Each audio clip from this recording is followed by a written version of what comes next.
โดยภัยพิบัติมาในครั้งนี้เอื้อยเฮือนเอื้อยมีอย่างเสียหายเนี่ยก็เป็นต้นหลักๆก็คือแม่นหลังคาเฮือนเนาะหลังคาเฮือนนี่มันเบิดเลยแล้วก็ความเสียหายอันที่สองก็คือมันรถก็คือกระจกหน้าร้าวแล้วก็กระจกข้างแตกตาหลังแตกแล้วความรู้สึกเฮาในตอนนี้เด้เป็นอะไรก็คิดว่าเนาะความเสียหายครั้งนี้ก็ถือว่าใหญ่สมควรเนาะเพราะว่าแท้ที่จริงแล้วเฮาก็คิดว่าเบิดทุกอย่างเนาะก็สิพยายามสู้ๆแล้วก็เฮ็ดเพื่อสังคมต่อ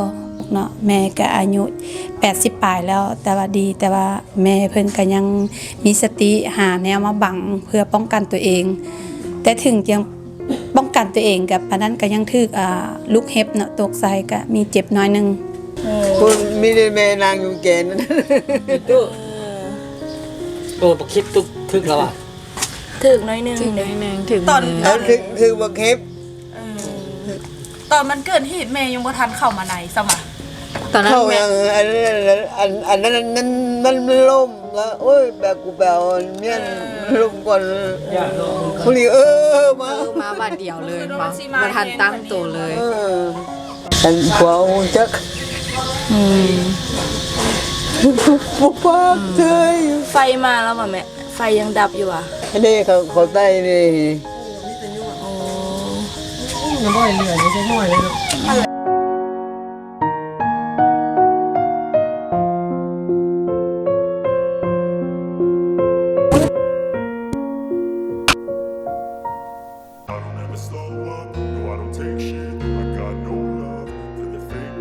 ก่อนอื่นก็แสดงความเสียใจนำอาสาสมัครของเฮาเนาะที่เกิดอุทกภัยในครั้งนี้เนาะก็เฮาในน้ำต่างหน้าให้สมาคม APL Plus เนาะก็มีความเสียใจนำเหตุการณ์ครั้งนี้เนาะแต่ทั้งสมาคมของเฮาเนาะได้มี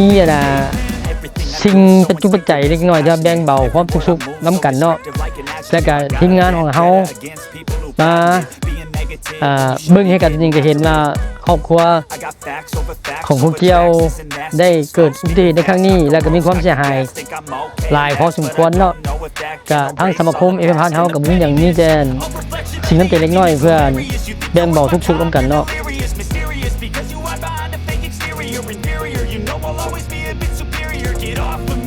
สุดท้ายนี้เนาะก็คิดว่าหลายครอบครัวหลายคนก็คือสิเป็นคือข้าพเจ้าเนาะก็พยายามสู้ๆนำกันเพราะปัจจุบันนี้ชีวิตเฮายังเอาชีวิตเฮาให้รอดก่อนเรื่องอนาคตข้างหน้าคนเฮาบ่ตายก็ได้สู้ใหม่ก็สิพยายามเฮ็ดข้างหน้าให้ดีที่สุดเนาะฝากถึงคนที่ประสบภัยคือกันสู้ๆเด้อทุกคน